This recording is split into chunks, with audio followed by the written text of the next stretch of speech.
Okay, what other questions? Anything else?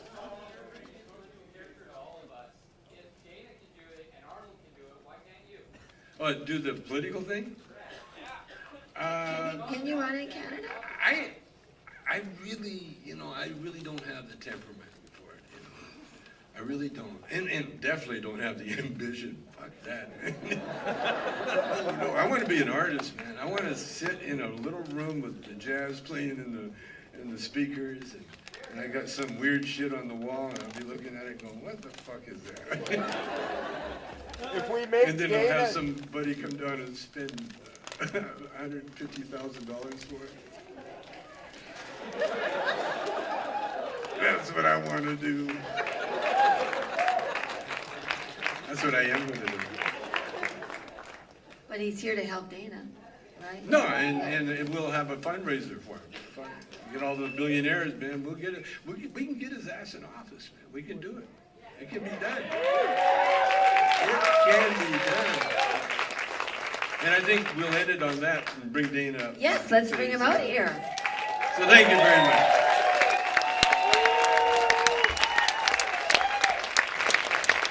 Here's the Dana. You got an extra mic? So Dana, one thing we've got to, we've got to clear up for sure is that when you were on acid, you were driving around in that car.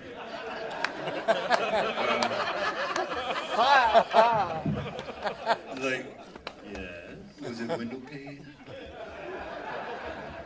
It takes great skill and concentration to drive on large doses of LSD. But what was it? Window pane, or was it in the? If you watch the video, it was a liquid LSD. I didn't liquid. actually drive on acid. I'll correct that. Actually, it was a different video that I was driving in. I was a very responsible psychedelic user.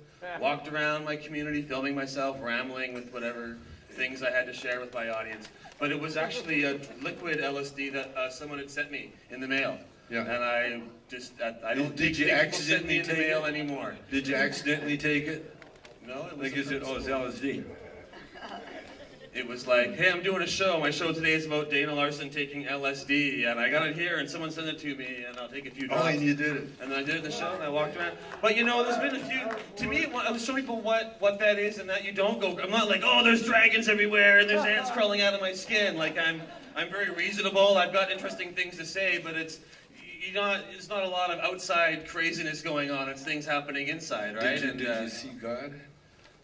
Yeah, I have spiritual experiences. I took a lot of LSD when I was younger, from around and it went 20 to 23. And it went spiritual? I feel I learned a lot about myself and about the universe and what a human being is, and I learned a lot from doing that. And they were all positive experiences for me. And I don't regret taking psychedelics at all. It's not something I have the time for these days. Usually, it takes a lot of time. It's like a 2-day experience usually for me. 1 day of tripping and 1 day of kind of contemplating and eating fruit and remembering who I am and stuff again. But I always thought those are positive experiences, and I think that done properly, they can be really beneficial. And I like taking psychedelic mushrooms too; those are good as well. Yeah. Dana's the only politician that admits that he was a pothead. He did LSD. An honest politician. I'll see if I can keep that up or not. I know. It's And not what, easy. and what else? What else are you running for? What else are you gonna do? Well, in the NDP, I'm not just running for leader, I do a lot of other political work, and I have a group called End Prohibition, and we're NDP members all across the country who are trying to promote this issue.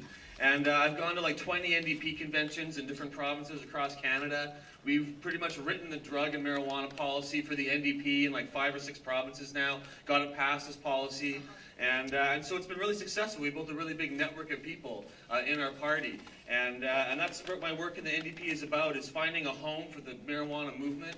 It's a very political movement. We formed our own political parties. We've been active and trying to find a mainstream party that will take on our voice and represent us in Parliament and get these laws changed. And the NDP's been that. It hasn't always been perfect, but we've had Libby Davies in there, who is an amazing politician for the marijuana and for drug reform cause. And She's done a lot of great work for us. She's done it for Mark Emery. She interviewed Mark Emery on the internet and did an interview with him, posted it online, and she's been very supportive. But we need more of that, and we need people who are from our culture, who understand it. You know, Libby Davies is not a pot smoker. She understands social justice. She understands this issue. But we need people who can say, I use marijuana medicinally, or I use marijuana socially, and that to show that we are regular people and that we can have a voice for ourselves. And I think that there's a lot of politicians that smoke pot, and a lot of politicians have taken acid, but they won't admit it. They all did it in the past. In the past, I may have done it when I was a young and errant youth, but not anymore, no. And now I understand better. And I think it's important to have leaders up there who will say, yeah, I smoke pot, and who cares? You know, let's talk about something else, because everybody smokes pot. So true. I'm just glad that some of those politicians, you know, that really fuck up, you know, like the pedophiles and that. I'm glad they don't come up and go, well, I wouldn't have done it, but I was high on pot. You don't hear a lot of that. But they don't know. You never hear that. Just like they try to put that tag on that guy that killed those people and wounded the congresswoman in Tucson, Arizona. They tried to say he was a pothead, but no. Had he been a pothead, everybody would have been alive. Because the guy would have picked the wrong day. He would have slept in or something. Yeah. He'd be going, oh, fuck, it's the wrong day, man. Or he'd smoke a joint and think about his problems and calm down a little bit, decide maybe he doesn't have to shoot people, you know, maybe just have something to eat and get a good rest and you'll feel better in the morning. But you're up against, you know, the establishment, and we're going to have to do more than just, you know, have our base. We have to turn all these other straight fuckers on. How are you going to convince the straight people to? Because there is I don't know, are there more straight people in Vancouver or stoners? Is there? There's a lot of people who use marijuana. The majority of people in Canada have tried marijuana. The majority aren't smoking it now, but a majority have tried it in their lives. And I think a majority of Canadians, especially British Columbians, either have a family member or someone they know and love who uses marijuana. If it's not themselves, it's someone who's close to them who uses pot. And I think when we talk about that, say, do you want your sister or your kid or your family member to go to jail? And I've been at a lot of these NDP debates. People come to me afterwards and say, you know, Dana, my dad is a member of your dispensary, and I'm really glad you're doing the work you're doing. Or they'll have that kind of connection. And if they smoke pot, they always want to tell me, by the way, I smoke pot. Don't tell anybody else, but I'm glad you're doing it, because I can't do it. My union would have troubles, or I'd be something, but you keep doing it, and I'll support you quietly from back here. And so that's good, though. I'm glad that I can be out there and make an opening so they can feel comfortable saying, well, Dana did it, and it was okay. He got elected, or he was fine. So maybe I can be open about it too, you know, because we should not be ashamed that we're marijuana smokers at all. We should be proud that we're part of this tradition. People have been smoking pot and using cannabis since before recorded history. When we light up a joint or when we eat some pot food, we're taking part of a tradition that goes back thousands and thousands of years to the earliest human beings. And we should be proud of continuing that tradition and keeping it forward and not trying to hide and just have a joint in the closet, you know. I think you had a line about that. The only time you were in the closet was to grow something, and I think that's very true. Yeah. That was my experience with pot. Everything seemed really funny. It's not a good way to be in high school. Well, yeah, you know, I don't know. We get some students that come in, they have ADHD. They find, if you're under 18 at our dispensary, you need parental consent and a doctor's note and everything. But some people with ADHD and kids find it helps them study harder and focus. And, you know, it affects different people in different ways. Some people should wait till the evening. Some people, first thing in the morning, it's the best time for them to make their day be the day they need to have, right? So it's something that different people use it in different ways. And there's no real right or wrong way to smoke pot or use marijuana. It's what's right for you. And you can't get hooked on it. I've been smoking marijuana every day for years, and I've never been hooked on it. No, it's true. It's true. In prison, when I was in prison, I was in with people that were getting off Oxycontin and getting off all these pain prescription pills, and they would go through hell. But not one pothead, you know. It's actually like it's a relief. Fuck, I'm glad I don't have to get high anymore. My lungs will heal for a while. It was totally different. But you know what we did have? We had a plant called lion's ear. And lion's ear, you can find it in the botany books, I guess, but it was growing all over the prison. And if you smoked the leaf, you would have a beautiful sleep and dreams that it was like going to a new movie house, you know. You'd have dreams that you never usually have. And fuck, there's a bunch of us, we used to smoke it up and then meet the next day and say, what was your dream like? So you're sitting around smoking like joints of lion's, what's it called? Lion's ear. Lion's ear, and like they didn't think you were smoking. Nobody thought you were smoking pot, or like. No, it smells like doesn't smell like pot. And if they drug test you, there's nothing in there. So it was great. Cool. And it helped people sleep. Well, you know, it's amazing how many herbs have wonderful beneficial uses to them, and they're such good medicines, and it's too bad that we focus on pharmaceuticals so much in our society. The reason they focus on that, there's a lot of money being made in the pharmaceuticals, and that's what, I don't know, we have to get our billionaires to come out and promote for pot, to legalize pot, so they can lobby and give all the money, right? Well, it's like we're going the other way. It's like they want to do to all herbs what they've done to marijuana, you know. There's more and more laws against herbal medicines and access to other herbs, and marijuana is by far the best medicinal herb. It's the queen of all plants, but it's not the only good plant, and they they're sitting, so many of these plant medicines are starting to be banned and controlled and pushing us to pharmaceuticals.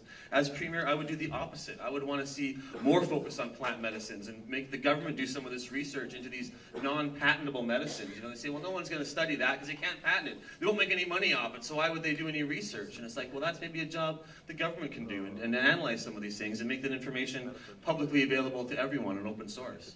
Well, another reason, if you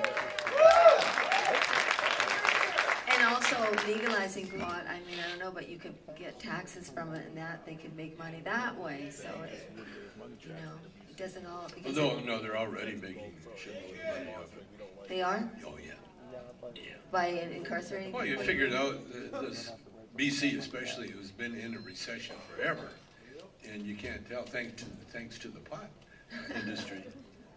I've often thought, you know, if we could have all the marijuana growers go on strike for 6 months, it would cripple the entire economy of the province. Well, it would That's a great idea. That is a great idea. You don't have to have a little fast for a while, but it would show what an influence we have in the province. You know, if the 250,000 people that are making their living off pot all went down to the EI office and we're going to go welfare, we're going to collect, you know, we're going to be good citizens and give up this job, right? Like, it would destroy the whole economy. The whole province would come to its knees. I know in Northern California, they're all around Mendocino County, they have very successful BMW dealerships. Yeah, they're not buying pickup trucks. Fuck that. They're buying the BMWs. They got a lot of money coming in there, and all the sheriffs and that, you know, they just, when they start talking to them about, you know, going after the pot growers, it's like, fuck off, you know. Leave it be. Let it happen. There's a lot of people around the world, too, in other countries who've lifted themselves out of poverty by having access to marijuana and cannabis and being able to grow that as well, you know, and it's something that that really brings people up out of poverty and can give them a real life. And not to mention the alcoholism and cures of the native people up north and all over Canada. Amazing medicine. I mean, man, boy, if it wasn't for pot, there'd be a lot of alcoholics. That's how they get off the booze and get on the pot. And then the sweat lodge has a whole other meaning.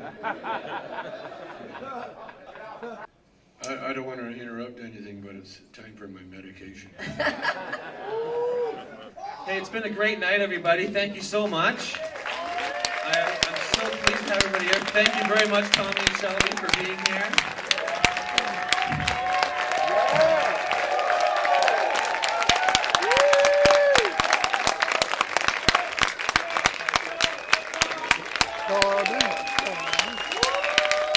Thank you so much, everybody, for being here. I appreciate your support, and together we can make a difference. We can end these laws. We can liberate our culture and our people so that Tommy Chong and Mark Emery and other people don't have to go to jail anymore. Thank you very much.